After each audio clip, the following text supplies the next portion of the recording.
অভাবের কারণে, গরিব হওয়ার কারণে যে আত্মীয়রা আপনাকে অবহেলা করেছে, দুইটা গালি দিয়েছে, বড় কথা বলেছে, শুনেছে? শুনে তাহলে দিতে দেন। বলে না, বলে না, বলে না, বলে না, জোরে জোরে জোরে। আপনাকে কেউ গালি দিলে আপনার রব শুনে, তো দিতে দেন। আমাদের একজন, সেই তিনি, বলেন সেই তিনি।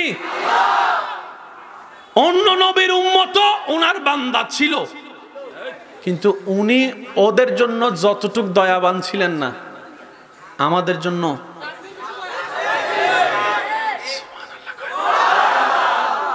এবার ফেরেশতা জিজ্ঞেস করে, আল্লাহ, আচ্ছা আমি ছোট্ট করে কইলে আপনারা বুঝতে পারবেন। ভাইয়া মনোযোগ আছে সবার ইনশাআল্লাহ?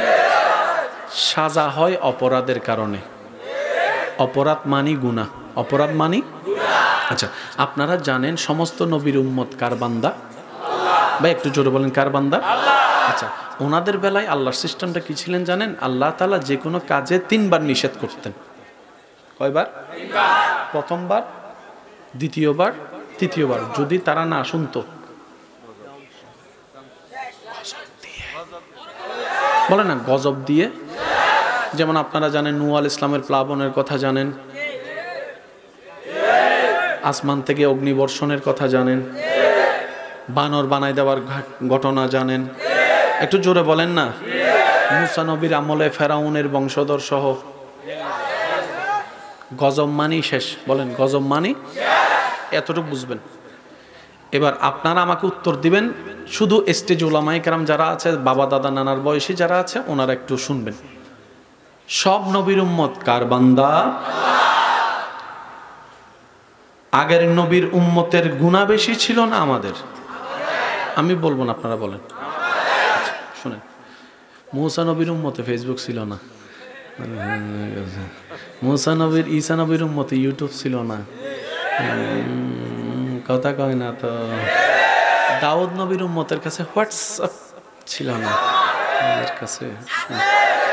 ইউসুফ নবীর উম্মতের কাছে গুগল ক্রোম ছিল না। কথা বলেন, আরে ভাই আরো জোরে বলেন। আগের যুগের উম্মতের মধ্যে রেস্টুরেন্ট, আমাদের আগের যুগের উম্মতের মধ্যে কলেজ ভার্সিটির কুচিং বুচিং কিসিং মুসিং টিসিং ছিল না আমাদের সবগুলো। এবার বলেন তুলনামূলক গুনাহ কারা বেশি করি? আমি সবার মুখে একটু শুনতে চাই, কারা? তারাও ছিল কার বান্দা? আমরাও কার বান্দা? তারা ছিল কার জমিনে? আমরাও আছি কার জমিনে? তারা ছিল কার বিধানে? আমরাও আছি কার বিধানে? তারা আছে কার দুনিয়ায়? আমরা আছি কার দুনিয়ায়? এবার ওই একটু হিসাবটা করি। আগের যুগের নবীর উম্মতের চাইতে আমাদের গুনাহটা বেশি। আমাদের অনলাইনে গুনাহ, আমাদের চোখে গুনাহ, আমাদের হাতে গুনাহ, আমাদের স্কুলে গুনাহ, আমাদের কলেজে গুনাহ, আমাদের ভার্সিটিতে গুনাহ, আমাদের রেস্টুরেন্টে গুনাহ, আমাদের বয়ফ্রেন্ডে গুনাহ, আমাদের গার্লফ্রেন্ডে গুনাহ, এই যে কথা বলে না, আমাদের চ্যাটিংয়ে গুনাহ, আমাদের ভিডিওতে গুনাহ, আমাদের নজরের গুনাহ, আমাদের মনের মধ্যে গুনাহ। একটু বলেন না রে ভাইয়া। আমাদের মোবাইলে মিথ্যা বলার গুনাহ, মোবাইলে মিথ্যা বলার গুনাহ। আমাদের প্রবাসীর এই যে একটা সেক্টর নিয়ে প্রতারণা করা, 1 নাম্বার ভিসা বলে 2 নাম্বার দেওয়া, সেই দিকে গুনাহ। আমাদের আইল কাটার গুনাহ, জমিন দখলের গুনাহ, ইঞ্চি খাটার গুনাহ, দেওয়াল তুলে দেওয়ার গুনাহ, মা বাবার সাথে বেয়াদবি করার গুনাহ। কথা বলতে থাকেন, ঠিক কি না?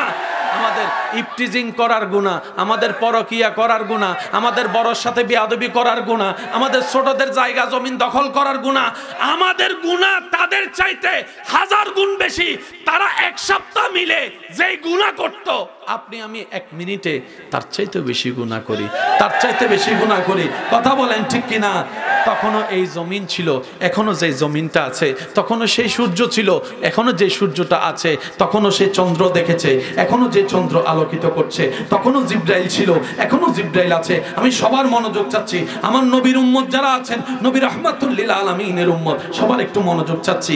এবার আসমান বলে, জমিন বলে, আল্লাহ তোমার জমিনে তোমার বান্দারা তোমার আদেশ অমান্য করে গুনার পর গুনাহ করে যাচ্ছে। সকালে গুনাহ, দুপুরে গুনাহ, বিকেলে গুনাহ, রাতে গুনাহ, সন্ধ্যায় গুনাহ, ঘরে গুনাহ, বাহিরে গুনাহ, কলেজে গুনাহ, ভার্সিটিতে গুনাহ, এখানে গুনাহ, সেখানে গুনাহ।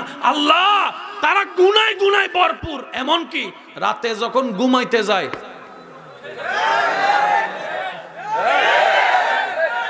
শুনি নাই, আরো জোরে বলেন। আল্লাহ তারা তখনও গুনাহ করে। আল্লাহ তারা যে এত গুনাহ করে, তুমি আযাব দিবা না, আযাব দিবা না, আযাব দিবা না। মাটি বলে আল্লাহ আযাব দিয়ে ধ্বংস করে দাও, জমিন বলে আযাব দিয়ে ধ্বংস করে দাও, সূর্য বলে আযাব দিয়ে ধ্বংস করে দাও। একটু আওয়াজ দিতে হবে, চন্দ্র বলে আযাব দিয়ে ধ্বংস করে দাও। সমস্ত সৃষ্টি বলে আল্লাহ তারা গুনাহ বেশি করে, আযাব দিয়ে, আযাব দিয়ে ধ্বংস। রব বলে যে না, আমি আপনাদের জ্ঞানের কাছে বিচার রাখলাম। মুসা নবীর উম্মত আল্লাহর বান্দা, আমরাও তো আল্লাহর বান্দা, তারাও গুনাহগার আমরাও গুনাহগার। তারা একটা গুনাহ 3 বার করলে মাইর, আমরা একটা গুনাহ 10 বার করার পরও কিভাবে সম্ভব? শুনেন শুনেন, মনে রাখবেন, কোরআন কথা বলে, কোরআন কথা বলে। আল্লাহু আকবার। এবার আল্লাহ তাআলা বলে, ও জমিন তোদের কথা ঠিক আছে, আগের চাইতে এই বান্দারা একটু বেশি গুনাহ করে, তারপর আমি আল্লাহ আযাব দিব না। আসমান আযাব দিব না, জমিন আযাব দিব না, সূর্য আযাব দিব না, চন্দ্র আযাব দিব না। আল্লাহ কেন গো দিবা না, কেন গো দিবা না? রব বলে যে জমিনে তখন আযাব দিয়েছিলাম যখন সেই জমিনে আমার রহমতুল লিল আলামিন নবীকে পাঠাই নাই, আমার রহমতুল লিল আলামিন নবীকে পাঠাই নাই, আমার রহমতুল লিল আলামিন নবীকে পাঠাই নাই। কোরআন ডাক দেয়, ওয়ামা কান আল্লাহু লিয়ুযিবাহুম ওয়া আনতা ফীহিম। যেদিন থেকে আমার রহমতুল লিল আলামিনকে আমি ধরাই পাঠিয়েছি, ওই নবীর খাতিরে ওই আযাব দেওয়ার সিস্টেমটাই আমি বন্ধ করে দিয়েছি। সবার যা হবে হাসরের ময়দানে বিচার হবে। বলেন সুবহানাল্লাহ। আল্লাহু আকবার।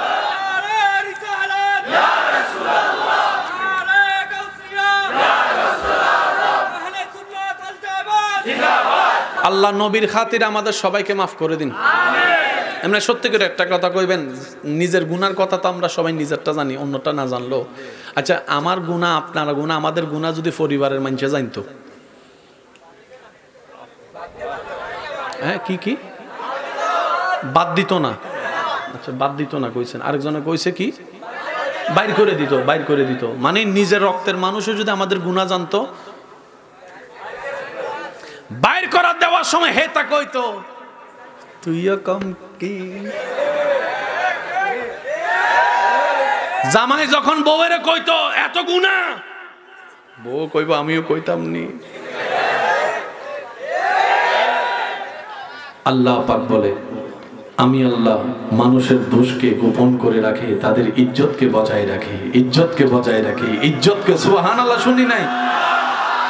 আল্লাহ পাক বলে, আগের যুগের উম্মত গুনাহ করলে আমি গুনাহ প্রকাশ করে দিতাম, কিন্তু তোদের গুনাহ আমি প্রকাশ করব না। কেন জানিস?